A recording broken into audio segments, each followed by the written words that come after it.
Hola, ahora voy a hablarles sobre la autonomía de la voluntad, libertad de contratación y contratación mercantil.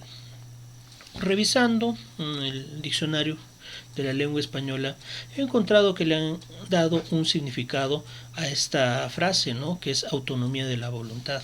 Al respecto, se indica que es la capacidad de los sujetos de derecho para establecer reglas de conducta para sí mismos y en sus relaciones con los demás dentro de los límites que la ley señala. En efecto, esta idea que nos da el diccionario de la lengua española es muy preciso y realmente abarca con un tanto de exactitud lo que es la autonomía de la voluntad en sentido jurídico. La autonomía de la voluntad es un principio del derecho civil. Es uno de los principios básicos sobre los cuales se ha construido el derecho civil, especialmente el derecho de contratos, ¿no? Este principio, traducido al derecho positivo, lo entendemos como el derecho de la libertad de contratación, que tiene arraigo en nuestra Constitución, démonos cuenta. El artículo 2, numeral 14, y el artículo 62 de la Constitución tratan sobre este derecho. Eso entonces, un derecho constitucional. Ojo, tomar nota de ello, ¿no? La libertad de contratación es un derecho constitucional, como tal, tiene un carácter de derecho fundamental. ¿Qué es lo que dice la Constitución al respecto? A ver, veamos.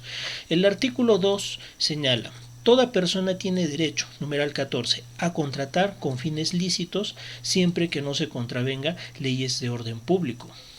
Por su parte, el artículo 62 habla lo siguiente: la libertad de contratación garantiza que las partes puedan pactar válidamente, según las normas vigentes, al tiempo del contrato.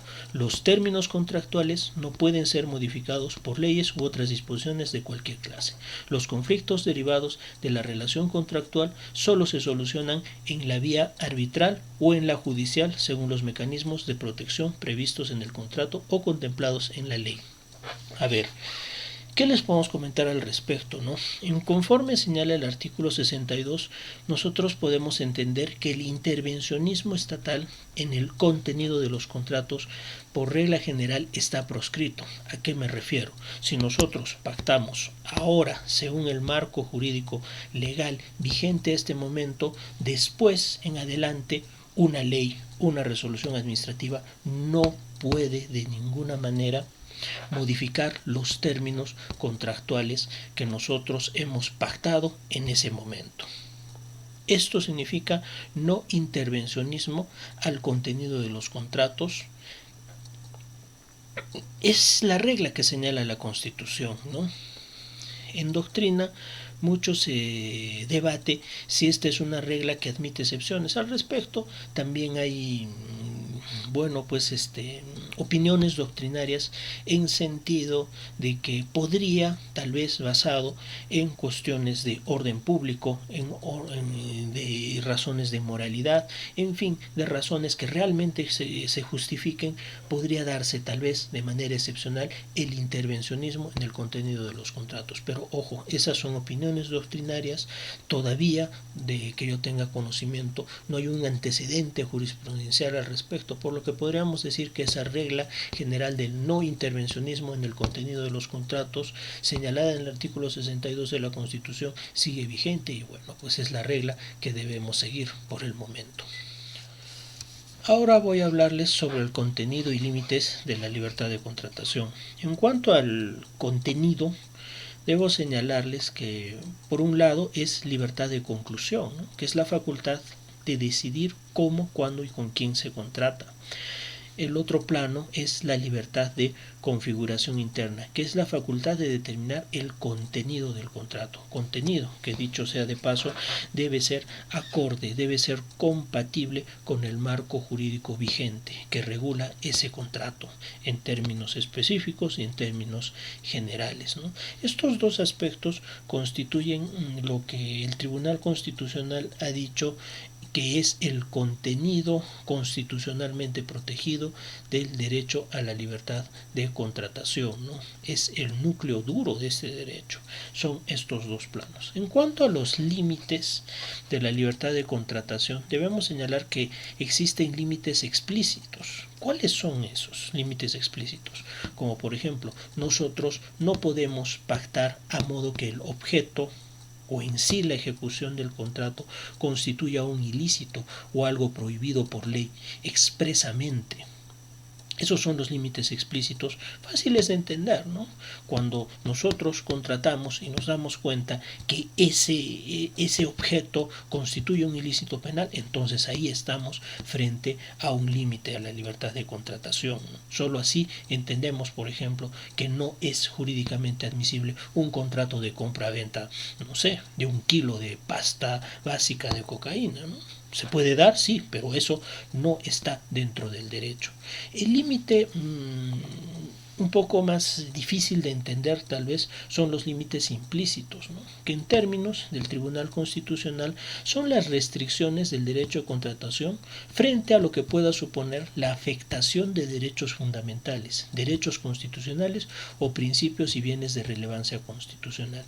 Entonces, tampoco nosotros podemos contratar a fin que el objeto de ese contrato, la ejecución de ese contrato o cualquier aspecto redundante a ese contrato en alguna medida afecte, limite o intervenga derechos fundamentales, pues en esos casos estaríamos ante un límite también a la libertad de contratación.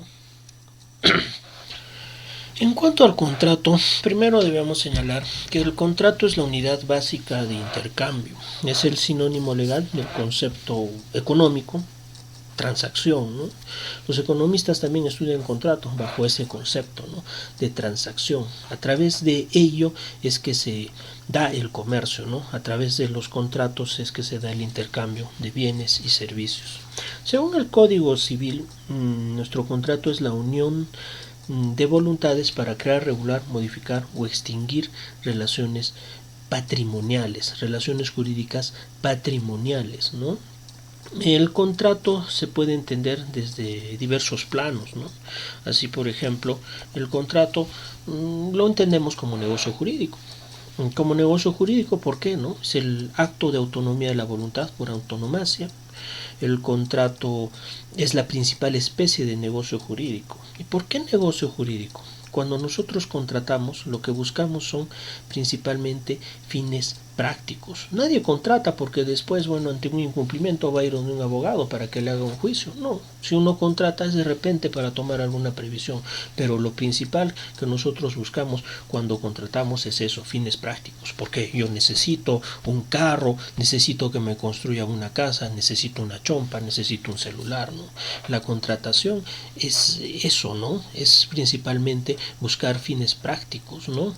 Pero esa búsqueda de fines prácticos tiene que ser compatible con el ordenamiento jurídico. Es una vez más que se los digo porque ese aspecto es muy importante para entender el contrato, su compatibilidad con el ordenamiento jurídico.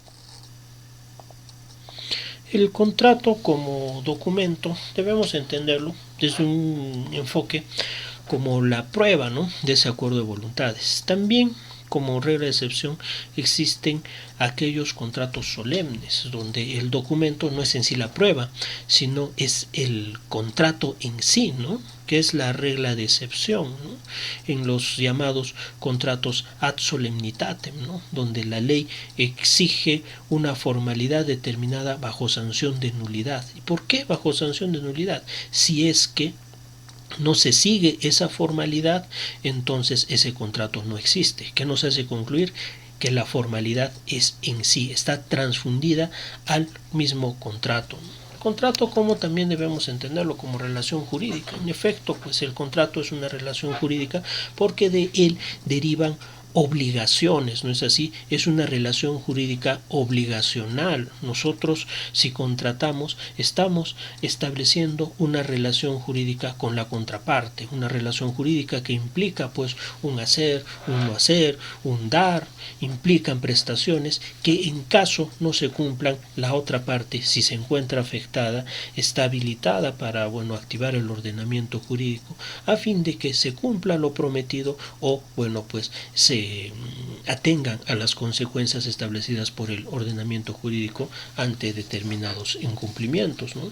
El contrato también se puede entender como proceso, y en efecto lo es, y lo podemos entender eso a partir de los contratos que tengan mayor magnitud económica, ¿no? Por ejemplo, cuando necesitamos que nos hagan un edificio, ¿no? Eso no se hace de un día para otro, ¿no? No es que veo a una persona y bueno, pues me puedes hacer un edificio, sí lo puedo hacer y punto, ¿no? ¿Por qué? No es razonable eso, ¿no? Más aún si están comprometidos importantes cantidades de dinero. Cuando hablamos de un contrato como proceso nos referimos a que hay siempre tratativas, ¿no es así? Que pueden ser extensas, pueden durar meses, semanas, hay oferta, hay aceptación. Una vez que hay la aceptación, hay que hacer un documento, hay que hacer un contrato, ¿no? Que es el producto de repente de la conciliación de intereses opuestos de las partes. ¿Por qué? ¿No? Porque siempre tú vas a pedir que te den el precio más bajo y de repente la otra parte va a pedir de repente el precio más caro, el precio más extenso, de repente las mejores condiciones, ¿no? Por eso es que se entiende también por algún plano como que es se entiende al contrato como que es, bueno, el producto de la conciliación de intereses opuestos, ¿no?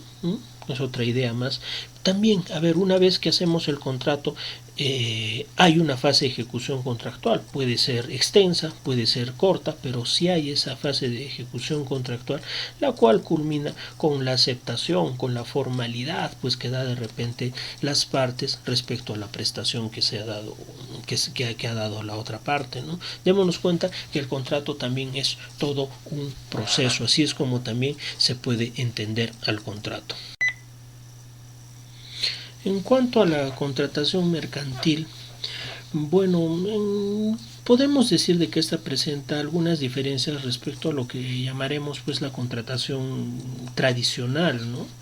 Las diferencias radican principalmente en sentido de que la contratación mercantil se da en un contexto de dinamismo económico comercial, ¿no? Al hablar de esto nos referimos a que la contratación, bueno, pues se da en masa, en grandes cantidades, es una contratación un tanto compleja por los medios de pago que se dan, más aún, ¿no? Ahora que está de moda pues el comercio electrónico, ¿no? Así, bueno, identificando algunas diferencias podemos señalar que en el panorama tradicional la contratación es paritaria. ¿A qué nos referimos con eso, no? En el panorama tradicional la contratación paritaria es generalmente interpersonal. Por ejemplo, cuando nosotros vamos a la tienda de la esquina de nuestra casa, preguntamos cuánto cuesta, si nos parece bien, pagamos y nos vamos, ¿no? Ahora el panorama contemporáneo es un tanto distinto, porque la contratación es en masa, se da en grandes cantidades y bueno, pues en aspectos muy complejos, ¿no? Como cuando pagamos con tarjeta de crédito, cuando nos hacemos, bueno, pues de alguna oferta, cuando contratamos a través de intermediarios, etcétera, etcétera. Ahora, bueno, pues la contratación, además de ser en masa, resulta aún mucho más compleja, ¿no? En el panorama tradicional, bueno, pues siempre había cabida a lo que es la negociación, ¿no? Negociación, como cuando íbamos, pues, de repente a comprar algo, una casaca, yo qué sé, un pantalón, unos zapatos, y bueno, pues decíamos, ¿cuánto cuesta? Cuesta tanto, te doy un poco menos, dame un poco más. Había el tira y afloja, que lo entendemos como la negociación, hasta llegar a un punto de conciliación para fin de hacer el contrato.